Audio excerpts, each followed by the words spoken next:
The deserts of Rajasthan, where time stands still.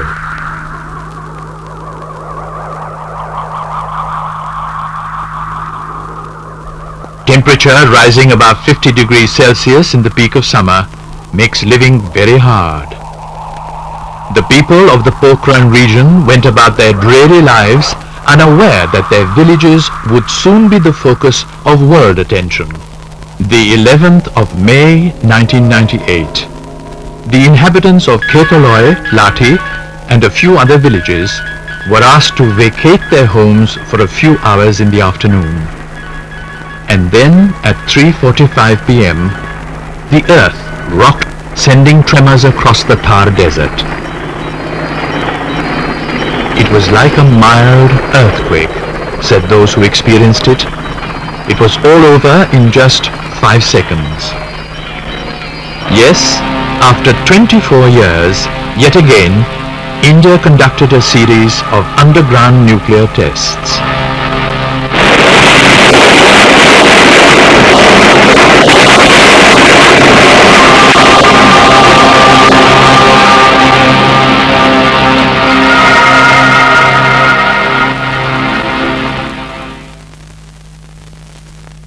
In New Delhi, the Prime Minister Atal Bihari Vajpayee called in the press to break the news to his countrymen and the world. I have to make a brief announcement. Today, at 15:45 hours, India conducted 3 underground nuclear tests in the Pokhara range. These tests conducted today were with a fission device, a low yield device and a thermonuclear device. The measured yields are in line with expected values. Measurements have also confirmed that there was no release of radioactivity into the atmosphere. These were contained explosions like the experiment conducted in May 1974.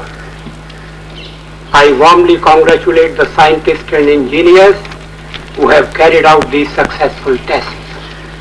Thank you very much indeed. The response from the people of the country was spontaneous. There was an euphoric welcome to the step taken by the government. The voice of dissent from a minuscule minority was drowned in the vociferous support.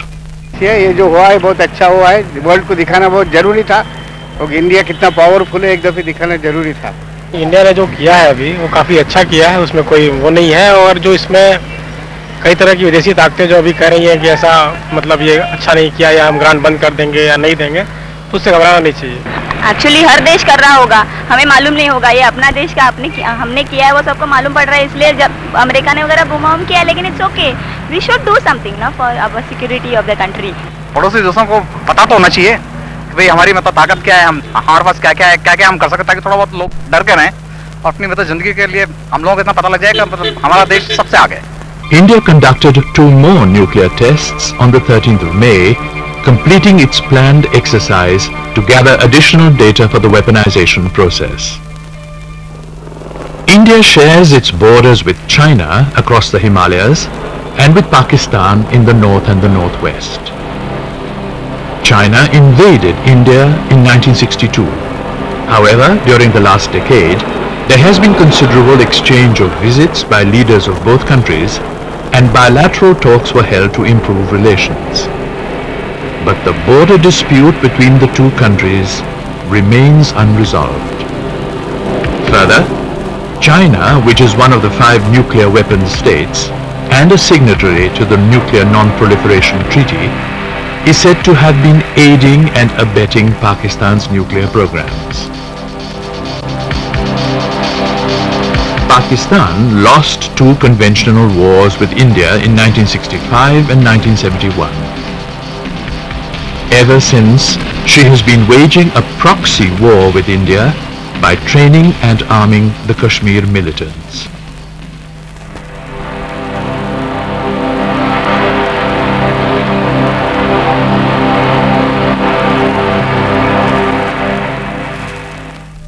India had to fence the entire Indo-Pakistan border in the Punjab region to prevent the Pakistan-trained terrorists entering the state.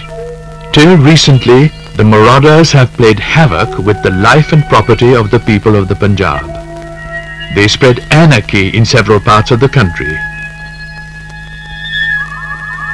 And in recent years, Pakistan has been periodically proclaiming its nuclear capability and missile delivery system.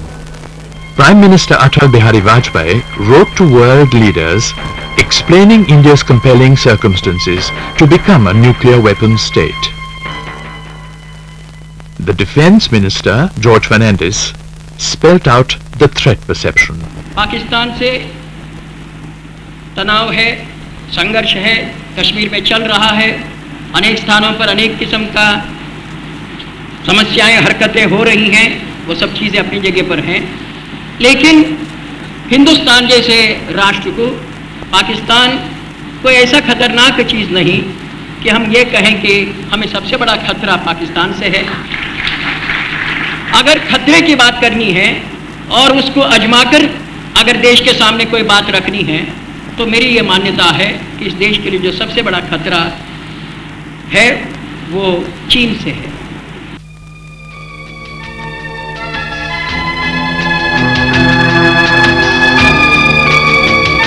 India is a nuclear weapons state, which is a reality that cannot be denied, said the Prime Minister, making a statement in Parliament. He said, India does not intend using these weapons for aggression or for mounting threats against any country. He added that these are weapons of self-defense to ensure that India is not subjected to nuclear threats or coercion. We do not intend to engage in an arms race, the Prime Minister clarified. India is ready to discuss a no first use of nuclear weapons agreement with Pakistan and also with other countries, bilaterally or in a collective forum. Global elimination of nuclear weapons and universal disarmament remains one of the key objectives of India's foreign policy. The Prime Minister pointed out that India had declared a voluntary moratorium on further nuclear tests to meet the basic obligations of the Comprehensive Test Ban Treaty. A crowded press conference was addressed by Dr. Abdul Kalam, head of the Defence Research Development Organization, Dr. Chidambaram, chairman of the Atomic Energy Commission, Dr. Santanam, chief technology advisor to the Defence Research Development Organization, and Dr. Anil Kakodkar, director, Bhabha Atomic Research Center. The scientists put the 5 nuclear tests in perspective and explained India's advancement in nuclear technology and weaponization capabilities. The fissile material used in these 5 tests are completely indigenous and have been produced by local mastery over the relevant technologies in the various DAE establishments. The design and development of various kinds of nuclear explosives, the fission explosive, the boosted fission explosive, thermonuclear and low yield explosives, has been carried out by BARC, that's the Bhabha Atomic Research Center, based on more than 25 years of research and development. The tests conducted during the May 11 to 13 have provided critical data for the validation of our capability in the design of nuclear weapons of different yields for different applications and of course for different delivery systems. These tests have also significantly enhanced our capability in computer simulation of new designs and has taken us to the stage of possible subcritical experiments. What Dr. Chidambaram was talking about is a great partnership between Department of Atomic Energy and Defence Research and Development Organization. Dr. Kalam said India's nuclear weaponization is complete. Missiles such as Prithvi and Agni are designed to carry any type of warhead. He quipped, it can also carry flowers. Now, when nuclear technology and defense technology meet, what happens? You know, when nuclear technology and defense technology, when they meet, what happens? They get transformed to a nuclear weapon technology. they get transformed into a nuclear weapon technology. Armed forces will now have a wide range of tactical nuclear weapons. The nuclear warheads for the surface-to-surface missile Prithvi and Agni could range from 500 kilograms to 1000 kilograms. Agni has a reach of 1500 to 2500 kilometers. Nuclear-tipped precision-guided munitions for fighter aircraft. Nuclear-tipped artillery shells. Nuclear-tipped missiles which could be fired from ships and submarines. India now has the capability to manufacture nuclear weapons meant for specific targets both within and outside the battle zone. India's nuclear capability is the saga of 50 years of relentless efforts by the country's scientists and political leadership. It all began with two visionaries, Jawaharlal Nehru and Dr. Homi Bhabha. Right from the beginning, the main purpose was to use nuclear energy for peaceful development purposes. Dr. Chidambaram explains. See, when you talk of nuclear energy, the first thing you think of is nuclear electricity. And for this you require nuclear power reactors. We have now 10 operating power reactors in the country, which together produce about 2000 megawatts of electricity. In addition, we now have 4 more reactors under construction, and we also have a plan for building more reactors. So as you can see, the main application that we have in this country is in the area of nuclear power. But of course there are many other non-electricity applications of nuclear energy in agriculture, in medicine, in industry, in all of which India is very advanced, and these are all important peaceful applications. Essentially it comes from the applications of radioisotopes. The reactors that you see behind me, these are what we call research reactors. They don't produce electricity, they produce 100 varieties of radioisotopes, including cobalt-60 for cancer treatment, iodine isotope for thyroid diagnostics, and a number of other isotopes which can be used in diagnosing various diseases, including their use in this very important technique of radio immunoassay.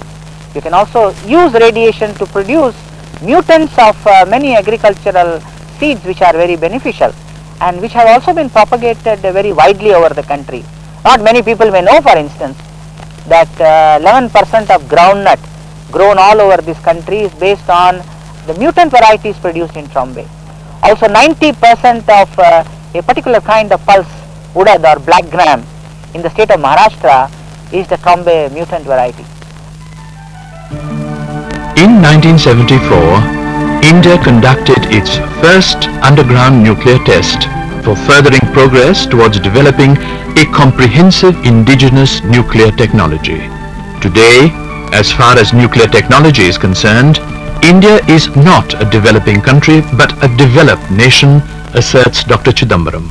We are one of the few countries in the world which has got a comprehensive capability in what we call the nuclear fuel cycle, starting with prospecting for uranium, mining this uranium, making fuel, designing, building and operating reactors, and the back end of the fuel cycle, which is reprocessing this fuel to extract the plutonium, because this plutonium we need for our fast breeder program, which is the second stage of our program, and then waste disposal.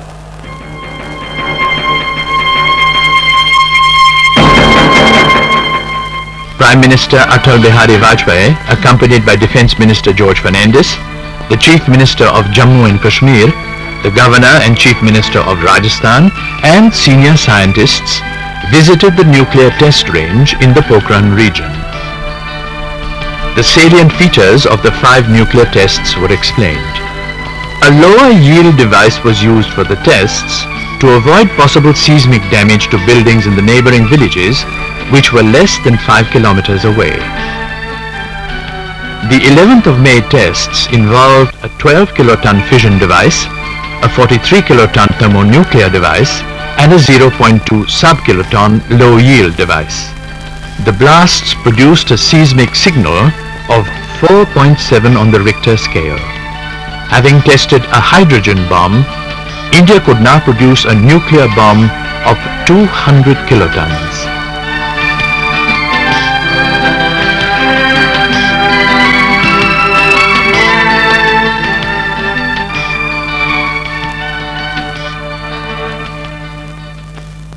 Pakistan, China, the United States of America and several other countries sharply reacted to the Indian nuclear tests.